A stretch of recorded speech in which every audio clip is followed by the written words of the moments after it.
Dari apa yang saya alami di dalam kehidupan selama lebih kurang 24 tahun saya mengenal kebenaran, saya merasa saya mengalami apa yang disebut sebagai stunting kerohanian. Ya, tangkap maksud saya tentang stunting kerohanian. Nah, artinya bahwa saya tidak mengalami satu pertumbuhan kerohanian itu saya renungkan itu. Dan peristiwa ini terjadi pada saat saya menyaksikan baptisan yang dimana salah dua, bukan salah satu, salah dua dari yang dibaptis itu adalah orang yang belajar bersama-sama dan saya yang mendampingi proses belajar mereka. Jadi begitu saya kembali dari baptisan itu, saya mulai bertanya sama Tuhan, Tuhan, saya ini sudah bertahun-tahun mengenal Tuhan. Ya, bahkan kalau mengikut Tuhan itu ada KTP-nya. Saya ini punya KTP sudah. Tapi apa yang terjadi itu tidak sejalan dengan apa yang saya ketahui. Dalam artian, seperti yang saya katakan tadi, saya mengalami apa yang disebut sebagai stunting kerohanian. Kerohanian saya tidak bertumbuh. Dalam artian, kerohanian saya stuck.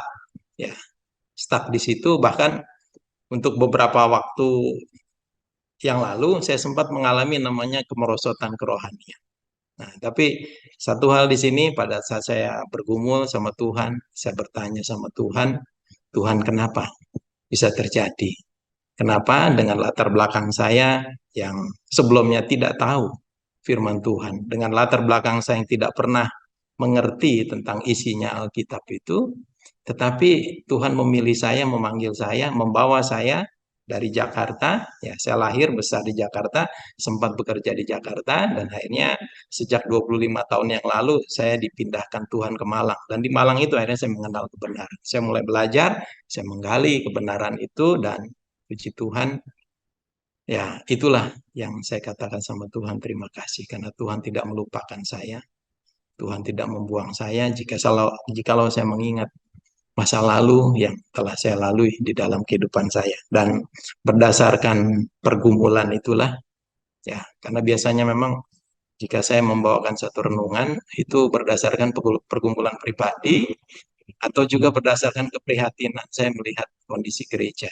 Ya, jadi kalau nanti ada maaf kata-kata atau mungkin apa yang terdengar itu kok agak sadis gitu ya, kok agak kejam, tapi satu hal, bukan maksud saya untuk menghakimi, tetapi itu adalah ungkapan dari kegelisahan saya terhadap kerohanian saya sendiri, ya, terhadap apa yang saya rasakan karena saya mengalami satu stunting kerohanian beberapa tahun yang lalu. Nah, jadi pada kesempatan ini ya izinkan saya untuk kita sama-sama berdoa, ya memohon supaya kuasa Tuhan itu hadir di dalam hati kita. Bapa di sorga, Engkau yang telah mengatur segala sesuatunya Tuhan. Engkau yang telah mengizinkan kami untuk pada siang hari ini berkumpul bersama-sama untuk belajar dan mendengar apa yang menjadi petunjuk Tuhan kepada kami.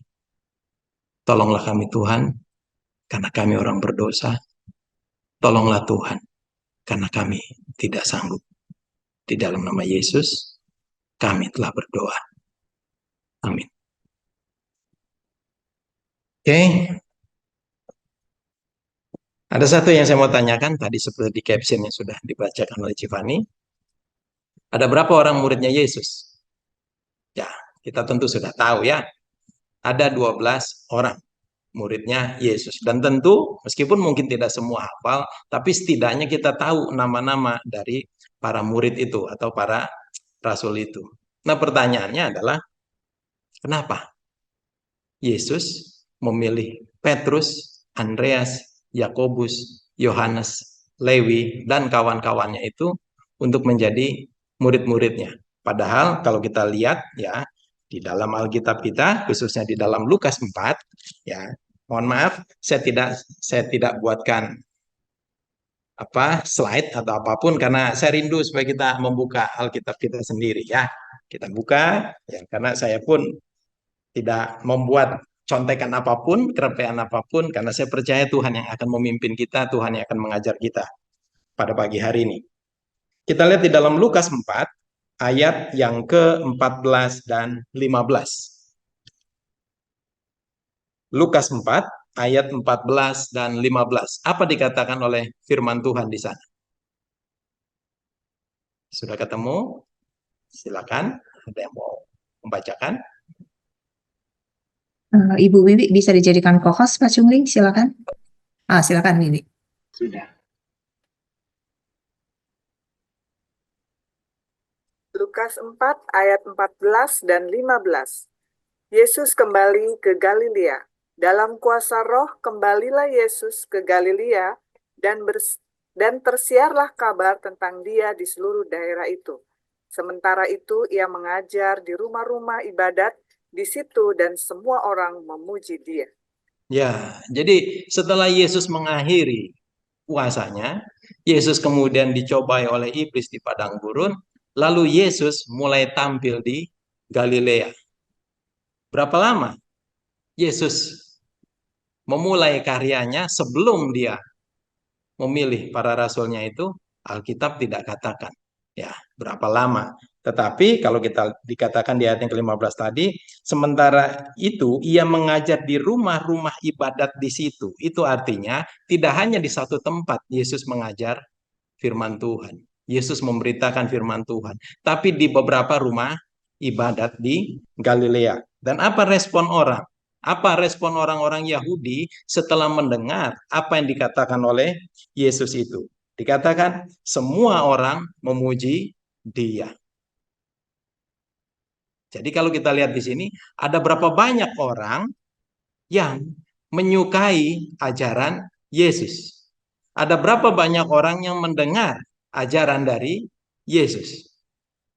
Dan kalau kita lihat lagi di dalam ayat yang ke-31 dan 32. Ayat 31 dan 32. Apa dikatakan oleh firman Tuhan di sana? Lukas 4 ayat 31 dan 32. Kemudian Yesus pergi ke Kapernaum, sebuah kota di Galilea, lalu mengajar di situ pada hari-hari Sabat. Ayat 32, mereka takjub mendengar pengajarannya, sebab perkataannya penuh kuasa. Wah, luar biasa.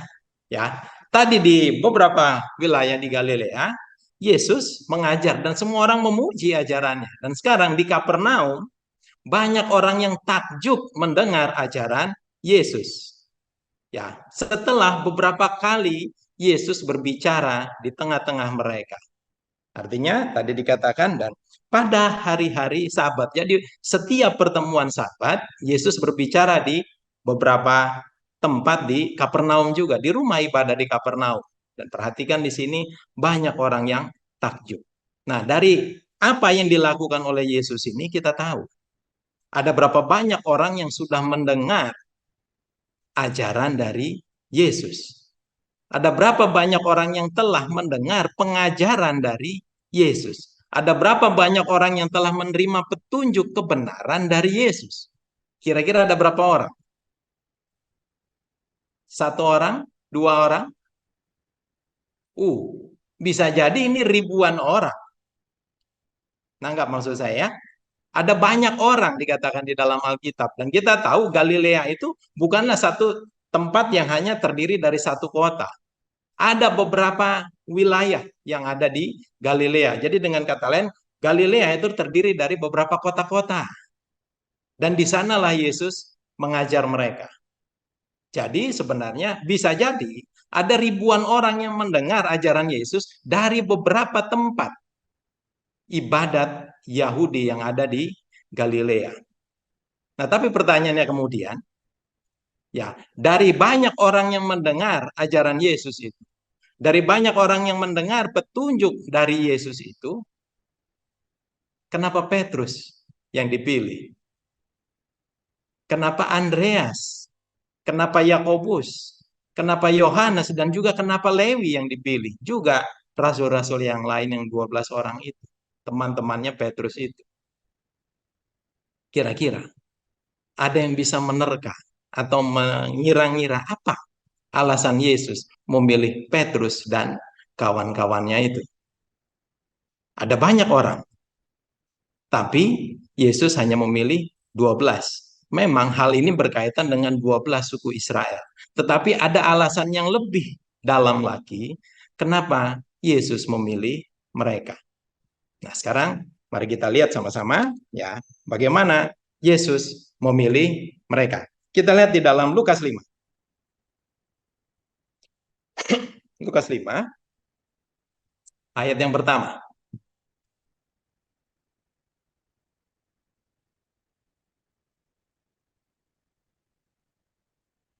Silakan, Ibu Wiwi. Sorry, belum di-mute. Oh, Lukas 5 ayat 1. Pada suatu kali Yesus berdiri di pantai Danau Genesaret, sedang orang banyak mengerumuni dia, hendak mendengarkan firman Allah. ayat kedua. Ayat kedua, ia melihat dua perahu di tepi pantai, nelayan-nelayannya telah turun dan sedang membasuh jalan. Ayat ketiga.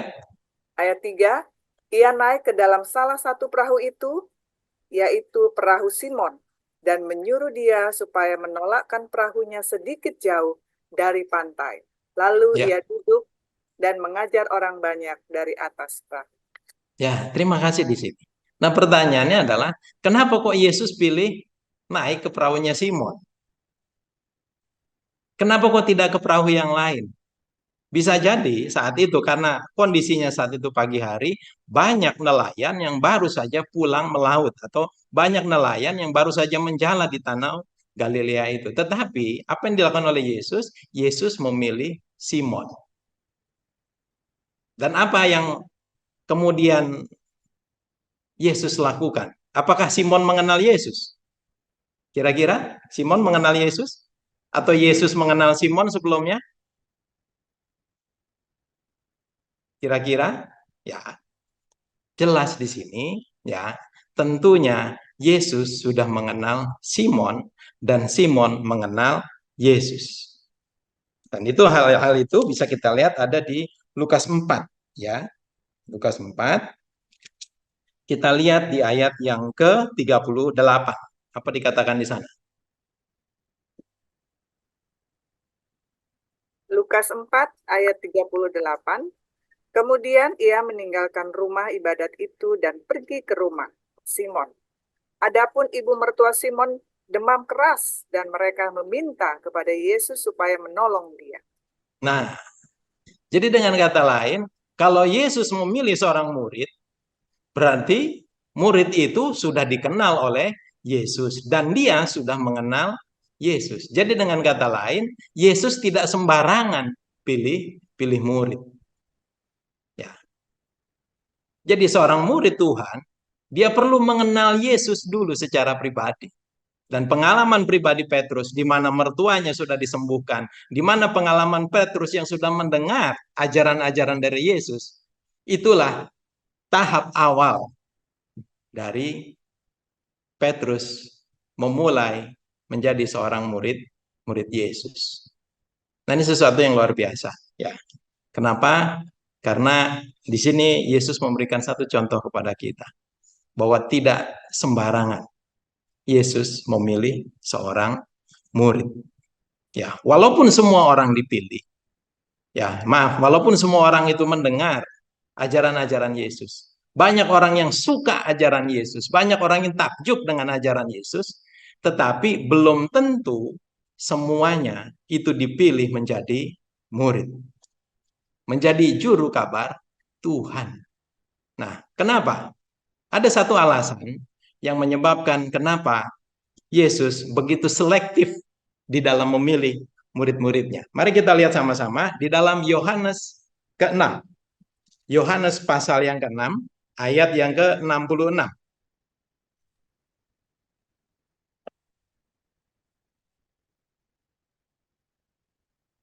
Yohanes 6, ayat yang ke-66. Yohanes 6 ayat 66. Mulai dari waktu itu banyak murid-muridnya mengundurkan diri dan tidak lagi mengikut dia. Ya. Banyak murid-muridnya yang mengundurkan diri dan tidak lagi mengikut dia. Perhatikan ayat 67. Silakan, Ibu Wiwi. 67. Ayat 67. Maka kata Yesus kepada ke-12 muridnya, apakah kamu tidak mau pergi juga? Ya. Nah, kalau kita lihat di sini, ya. Jadi ada banyak murid-murid Yesus, tetapi yang tersisa di dalam pasal ini ada berapa? 12 orang. Dan perhatikan peristiwanya terjadi di mana ini?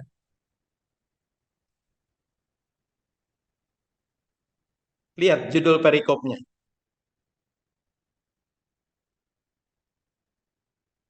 Silakan Ibu Wiwi. Ayat Judulnya aja. Judul pengakuan perikop. murid-murid Judul perikop yang dari ayat yang mengundurkan ke-66. Nah, murid-murid yang mengundurkan diri di Galilea. Perhatikan ini. Ya, saudara-saudari para kekasih Tuhan. Ya, ingat tadi Yesus memilih murid-muridnya di mana? Di Galilea. Ya. Mereka adalah penduduk orang-orang yang tinggal di sekitar danau Galilea. Dan di sekitar Galilea itu juga Yesus banyak menyampaikan ajarannya. Yesus banyak menyampaikan pekabarannya di sana. Dan tadi Alkitab juga katakan mereka semua takjub dengan ajaran Yesus. Mereka semua memuji ajaran Yesus. Tetapi kalau kita perhatikan di sini, ya, banyak murid-murid yang mengundurkan diri justru terjadi di mana? Di Galilea. Bisa ditangkap maksud saya ya? Jadi dengan kata lain, hal ini menjadi satu indikasi di dalam kehidupan kekristenan bahwa, sekali lagi, mohon maaf, lebih banyak pengikut daripada murid Yesus. Kenapa? Kita lihat di sini. Yang mengundurkan diri ini, orang-orang yang mengundurkan diri ini siapa? Kita lihat di ayat yang dari Yohanes 6, ayat yang ke-25.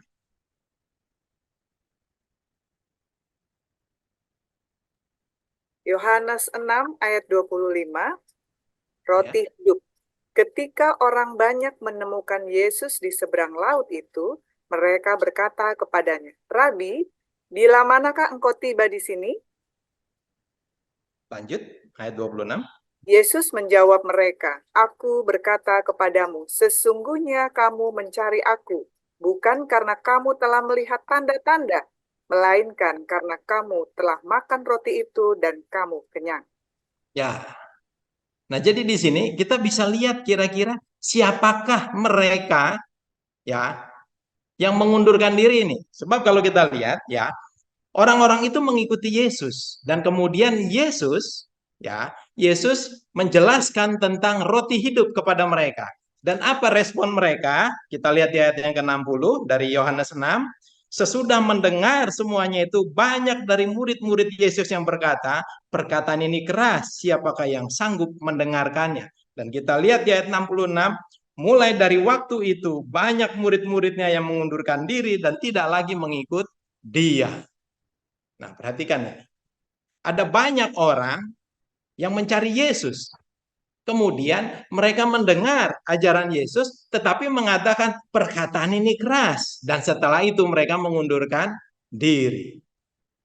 Peristiwanya di mana tadi? Di Danau Galilea. Nah, lalu orang banyak itu siapa? Mari kita lihat lagi di Yohanes 6.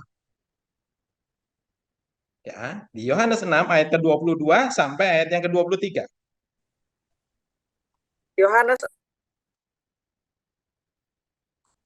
Yohanes 6 ayat 22 dan 23. Yohanes 6 ayat 22 dan sampai 23. Orang banyak mencari Yesus. Pada keesokan harinya, orang banyak yang masih tinggal di seberang melihat bahwa di situ tidak ada perahu selain daripada yang satu tadi, dan bahwa Yesus tidak turun naik ke perahu itu bersama-sama dengan murid-muridnya, dan bahwa murid-muridnya saja yang berangkat. Ayat 23. Tetapi sementara itu beberapa perahu lain datang dari Tiberias dekat ke tempat mereka makan roti. sesudah Tuhan mengucapkan syukur atasnya. Nah, jadi dengan kata lain, orang banyak yang mencari Yesus ini siapa? Siapa yang Yesus katakan, kamu mencari aku karena kamu sudah diberi makan dan kamu kenyang. Dan itu tidak terlepas dari apa yang menjadi perikop dari Yohanes 6 ayat yang pertama. Apa judulnya? Yesus memberi makan 5.000 orang. Nah, itu dia. Ya. Nah, jadi kita lihat di sini, ya. Makanya tadi saya katakan ada banyak orang yang menyukai Yesus. Banyak orang yang mendengar ajaran Yesus. Banyak orang yang memuji ajaran Yesus. Bahkan takjub dengan mujizat-mujizat, dengan pengajaran yang Yesus lakukan. Yang mereka saksikan sendiri. Tetapi, ya, mereka tidak dapat bertahan. Pada saat Yesus menjelaskan tentang roti hidup, banyak di antara murid-murid yang mengundurkan diri. Nah, kalau kita lihat di sini, Yesus memberi makan berapa ribu orang? 5.000 orang. Katakanlah separuhnya. Lalu separuhnya yang lain adalah orang yang mendengar cerita dari orang yang kemarin diberi makan oleh Yesus. Setelah itu mereka bersama-sama mencari Yesus. Menyusul Yesus. Kemana ini Yesus? Tetapi setelah Yesus menjelaskan tentang roti hidup dan siapa dirinya dan apa yang harus dilakukan oleh mereka, mereka mengatakan perkataan ini keras. Dan setelah itu mereka mengundurkan diri dan tidak lagi mengikut Yesus. Tersisalah 12 orang murid Yesus itu. Bisa ditangkap maksudnya di sini. Nah, dari sini kita melihat, ya, walaupun ada banyak, ada ribuan orang yang mendengar ajaran Yesus. Tapi sekali lagi, mereka hanyalah sekedar follower kalau dalam bahasa media sosial sekarang. Ya. Oh, followernya Yesus saat itu berapa? Banyak. Tetapi yang betul-betul menjadi murid, yang tetap bertahan mengikuti Yesus, itu hanyalah 12 rasul. Yang lain kemana? Mengundurkan diri. Nah, kiranya ini boleh menjadi satu renungan untuk kita. Ya, kenapa saya katakan? Mari kita bertanya di dalam diri kita. Kita ini murid ataukah follower? Ataukah pengikut Yesus? Murid Yesus atau hanya sekedar jadi pengikut Yesus? Nah, kenapa? Karena kalau kita melihat, ya, kita bisa mengidentifikasi apa yang menjadi ciri dari seorang follower. Apa yang menjadi ciri dari seorang yang hanya ingin menjadi pengikut Yesus. Kita lihat ada di Yohanes 6 ayat yang ke-14 dan 15. Yohanes 6 ayat 14 dan 15. Ketika orang-orang itu melihat mujizat yang telah diadakannya, mereka berkata, "Dia ini adalah benar-benar nabi yang akan datang ke dalam dunia." Karena Yesus tahu bahwa mereka hendak datang dan hendak membawa dia dengan paksa untuk menjadikan dia raja. Ia Ya, ayat menyingkir 20. pula ke gunung seorang diri. Ayat Ya, berapa? ayat 26. Ayat 26. Yesus menjawab mereka, "Aku berkata kepadamu, sesungguhnya kamu mencari aku, bukan karena kamu telah melihat tanda-tanda, melainkan karena kamu telah makan roti itu dan kamu kenyang." Nah, perhatikan ini. Jadi dengan kata lain, apa ciri seorang pengikut Yesus? Mereka ikut Yesus hanya untuk kepentingan duniawi. Hanya untuk memuaskan apa yang menjadi cita-cita mereka, harapan mereka. Mereka ingin mengangkat Yesus sebagai raja. Kenapa? Karena mereka pikir kalau Yesus menjadi raja, maka bangsa Israel akan menjadi bangsa yang besar kembali. Sama seperti masanya Raja Daud dan Salomo. Bangsa Israel akan lepas dari penjajahan Roma. Tidak ada orang yang sakit, tidak ada orang yang mati, tidak ada orang yang kelaparan. Nah, itulah yang ada dalam pemikiran orang-orang banyak itu. Tetapi orang yang ikut Yesus hanya untuk sekedar memuaskan kepentingan dan keinginan duniawinya. hanya sekedar mencari berkat-berkat duniawi saja. Cepat atau lambat, mereka akan mengundurkan diri dari kelompok yang disebut sebagai murid-murid Yesus. Ya. Kenapa? Mohon maaf, itu saya. Itulah yang membuat kenapa saya mengalami satu kondisi yang disebut sebagai stunting kerohanian. Kenapa? Karena saya menjadi seorang pengikut Yesus, bukan menjadi seorang murid Yesus. Saya mengikut Yesus hanya untuk memuaskan rasa ingin tahu saya. Hanya untuk memuaskan supaya apa yang menjadi kebutuhan-kebutuhan hidup saya itu Tuhan yang akan penuhi. Oh, ikut Tuhan itu enak, nanti banyak berkatnya. Ya, dan itulah yang sekarang ini banyak dikotbahkan, banyak diajarkan. Oh, kalau ikut Tuhan itu enak. Hidup kita tidak akan menderita, hidup kita akan senang. Tuhan akan memberkati kita kalau kita setia sama Tuhan. Tetapi pada saat apa yang diinginkan itu tidak terwujud, mereka menjadi lemah. Dan pada akhirnya, setelah mereka mendengar apa yang dikatakan oleh Yesus, mereka mengatakan, firmannya keras, tidak enak. Akhirnya mereka mengundurkan diri. Maaf, berapa banyak orang yang tersinggung setelah seorang pengkhotbah menunjukkan apa yang menjadi kekurangan dari para murid Tuhan.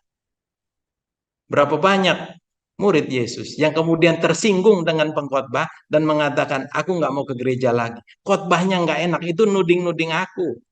Dan akhirnya nggak mau lagi ke gereja, nggak mau lagi percaya sama Tuhan, mengundurkan diri, maaf, cari gereja lain. Dan di situ kita lihat seorang follower ya begitu itu. Dia tidak akan bertahan. Dia tidak akan suka kalau kesalahannya dibuktikan, ditunjukkan. Dia tidak suka kalau ditegur. Kenapa? Karena dia mengikut Tuhan hanya untuk memuaskan apa yang menjadi keinginan dan kepentingannya sendiri. Hanya untuk hal-hal yang duniawi.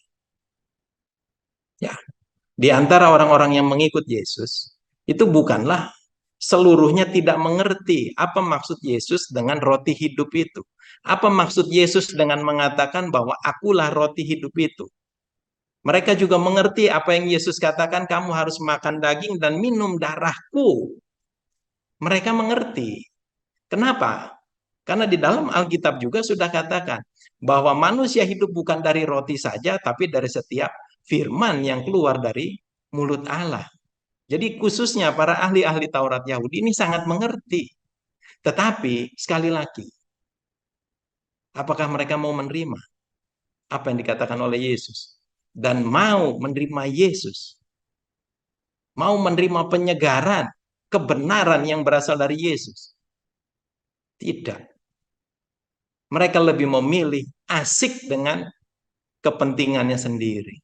Mereka lebih memilih untuk mengikuti tradisi Yahudi. Ya, mereka lebih memilih untuk mengikuti apa yang menjadi kebiasaan mereka, apa yang menjadi rutinitas mereka. Mereka tidak mau keluar dari keadaan suam-suam kukunya. Dan hal ini mengulangi kembali dengan apa yang terjadi pada saat Yesus hadir ke dunia pertama kali, pada saat dia lahir di kandang domba.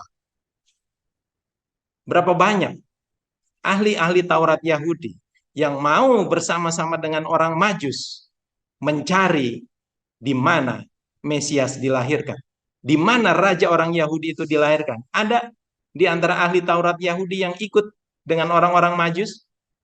Orang Majus bertanya, di mana raja orang Yahudi itu dilahirkan? Yang ada mereka terkejut, dan setelah mereka membaca kembali apa yang ditulis oleh Mika, mereka menemukan, ya, Mesias lahir di Bethlehem. Tetapi apakah kedatangan orang Majus itu untuk mencari di mana Mesias itu membuat para ahli Taurat Yahudi mau ikut menyambut kedatangan Yesus?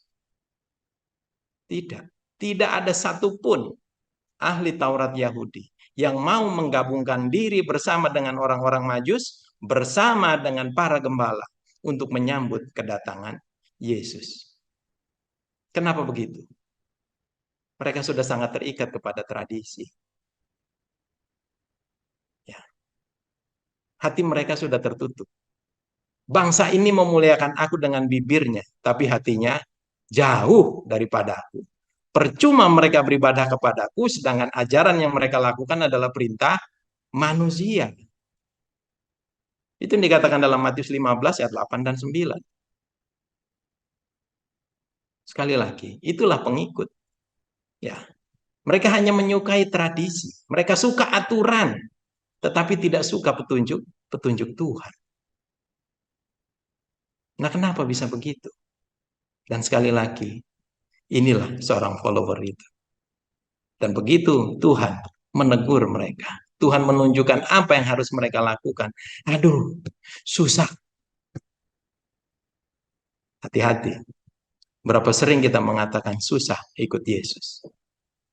Itu salah satu ciri dari seorang pengikut, bukan murid.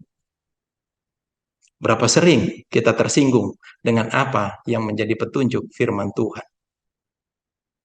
Berapa sering kita menggerutu, aduh, perkataannya keras sekali, nggak enak didengar ini. Tapi kalau kita belajar dari pengalamannya Petrus, ya kita lihat dalam Matius 16, apa yang dikatakan Yesus terhadap Petrus. Matius 16.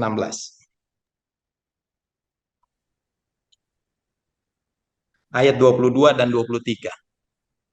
Matius 16 ayat 22 dan 23. Tetapi Petrus menarik Yesus ke samping dan menegur dia, katanya, Tuhan, kiranya Allah menjauhkan hal itu sekali-kali tak akan menimpa engkau.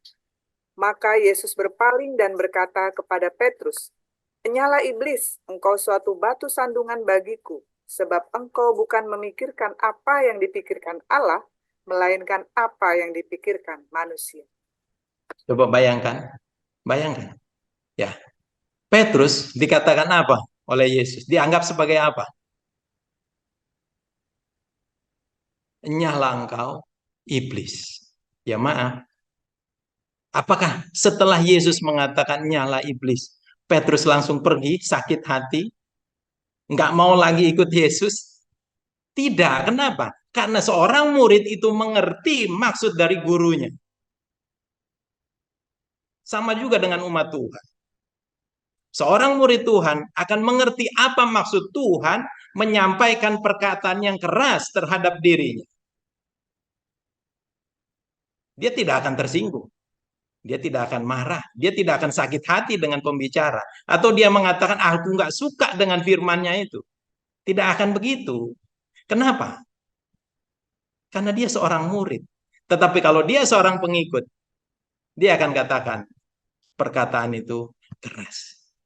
Sudah, aku nggak sanggup lagi. Aku nggak bisa. Susah ikut Tuhan. Kebanyakan tuntutan, kebanyakan permintaan, kebanyakan larangan. Hati-hati. Berapa banyak orang yang mengatakan bahwa kebanyakan peraturan, kebanyakan pantangan, itu dia. Terus kemudian mengundurkan diri, nggak mau lagi, susah, ya. Ikut Yesus itu susah. Kenapa? Kebanyakan pantangannya. Hati-hati, ya. Itulah ciri dari pengikut. Tapi seorang murid, sekeras apapun perkataan Yesus, dia akan mengerti. Asalkan itu perkataan yang berasal dari firman Tuhan ya. Dan maaf, sebagai pembicara dia mungkin tidak menyimpan rasa sakit hati terhadap salah satu audiensnya. Dan kemudian dia mengatakan perkataan yang sifatnya menegur, ya, mengatakan hal yang sifatnya membuka. Ya bukan doa pribadi, sebenarnya nggak ada maksud juga dari pembicara misalnya untuk menuding, tetapi dia merasa dirinya jadi tertuduh. Dan kemudian dia katakan keras, udah jangan lagi kasih kesempatan dia bicara. Nggak enak itu kalau bicara. Ya, atau nggak usah ikut lagi agama ini. Kenapa? Pantangannya banyak, susah. Kenapa? Karena seringkali begitu mereka tahu latar belakang saya, ya, artinya agama saya yang apa keyakinan saya sekarang, mereka katakan, kok Bapak hebat, Pak? Kok Bapak bisa kuat mengikuti pantangan-pantangan itu? Dan hal itu yang seringkali saya dengar, yang saya temui di Malang ini. Ya. Dan pada saat saya di Jawa Tengah pun tidak sedikit orang yang mengatakan hal yang sama. Tapi sekali lagi, hati-hati. Pemikiran seperti itu dasarnya adalah karena dia bukan seorang murid. Dia hanya suka menjadi pengikut. Dia hanya suka mendengar. Dia takjub, bagus firmannya, tapi tidak mau. Bahkan lebih suka untuk meninggalkan. Begitu tuntutan Tuhan dianggap berlebihan. Begitu permintaan Tuhan dianggap susah, dia tidak bisa lakukan. Dia katakan, aku mundur saja. Dan sekali lagi, ini yang perlu menjadi satu pelajaran penting buat kita. Nah, lalu apa yang kita perlukan untuk menjadi seorang murid? Berarti kita harus berhenti menggunakan pola pikir pengikut. Apa pola pikir pengikut tadi? Lebih menuruti kepentingan-kepentingan dirinya. Ya. Dia tidak lagi mencari berkat-berkat duniawi. Ya. Karena tujuannya adalah dia ingin mengikut Yesus. Sekeras apapun. Ya. Firman yang disampaikan. Dan itu menelanjanginya. Menunjukkan apa yang menjadi dosa dan kesalahan. Dia tidak akan pernah menjadi mundur. Yang ada dia akan katakan, terima kasih. Sama seperti Daud, pelajaran sekolah sahabat kita minggu yang lalu. Pada saat Nathan menegur dia, ya, Daud, seorang raja besar, nabi besar, raja yang sangat dihormati, raja yang sangat disegani, tunduk oleh seorang Nathan. Kenapa? Walaupun Daud banyak sekali kebaikannya, banyak sekali perbuatan benarnya di hadirat Tuhan. Tetapi begitu Tuhan menunjukkan apa yang menjadi dosa dan kejahatannya, Daud hancur hatinya. Dan sekali lagi, itulah sebabnya kenapa Yesus menunggu kita untuk menjadi murid. Ya, berhenti menjadi seorang pengikut. Kenapa? Seorang pengikut pada masa kesukaran itu datang, dia tidak akan bertahan. Dia akan memilih ikut mayoritas yang banyak itu. Dia akan memilih untuk tidak lagi setia dengan panggilan dan pilihan Tuhan atas hidupnya. Nah, biarlah sesi pertama dari renungan saya ini boleh mengingatkan kita. Kenapa? Kalau ada kesempatan nanti, ya kita akan lihat lagi dari Lukas 5 ini. Apa yang kita perlukan untuk menjadi seorang murid. Nah, tapi untuk kali ini, saya sampaikan bagian ini dulu. Ya, supaya tidak terlalu penuh nanti. Kalau kepenuhan malah nggak masuk nanti, ya tumpah-tumpah malahan. Nah, jadi biar ini boleh menjadi berkat, dan sekali lagi saya mohon maaf kalau apa yang saya sampaikan keras. Tapi sekali lagi, itu berasal dari kegelisahan hidup saya. Ya, saya merasa saya mengalami satu stunting kerohanian. Iman saya tidak bertumbuh, kerohanian saya tidak bertumbuh. Kenapa? Karena pikiran pengikut itu masih kuat menguasai kehidupan saya. Tapi puji Tuhan, pada saat saya bertanya sama Tuhan, Tuhan, apa yang harus saya lakukan? Tuhan, tolong saya. Saya tidak ingin terus berada di dalam kondisi stuck seperti ini. Saya ingin naik lagi, Tuhan. Saya ingin lebih lagi dipakai oleh Tuhan. Saya ingin semakin banyak jiwa-jiwa, bukan supaya semakin banyak jiwa-jiwa yang bisa saya jangkau, dan setelah mereka mendengar perkataan Tuhan, mereka akan berani untuk menyerahkan diri kepada Tuhan, menyerahkan hidup dan masa depan mereka ke dalam tangan Tuhan. Ya, latar belakang saya bukan seorang Advent sebelumnya. Ya, saya dibesarkan di dua alam, artinya di dua agama. Ya, di agama Kristen dan di agama Islam. Orang tua kandung saya seorang Kristen, orang tua angkat saya seorang Muslim. Waktu kecil, namanya bergereja, itu saya diantar hari Minggu. Tapi hari-hari biasa, saya diajak ikut pengajian. Ya. Nah, tapi itulah bagaimana cara Tuhan memanggil, memilih. Dan karena saya mengingat-ingat akan hal itu, saya bergumul sama Tuhan, Tuhan tolong saya. Gak bisa saya terus-terusan seperti ini. Saya nggak bisa terus-terusan stunting kerohanian. Saya nggak bisa terus-terusan suam-suam kuku. Tolong saya Tuhan. Dan Tuhan ajar saya melalui kisah ini. Nah, jadi biarlah yang boleh menjadi berkat. Dan sekali lagi terima kasih atas kesempatan yang sudah diberikan. Dan semoga apa yang sudah Tuhan katakan kepada kita ini menjadi satu pelajaran sebagai koreksi juga untuk diri kita masing-masing. Tuhan memberkati. Amin.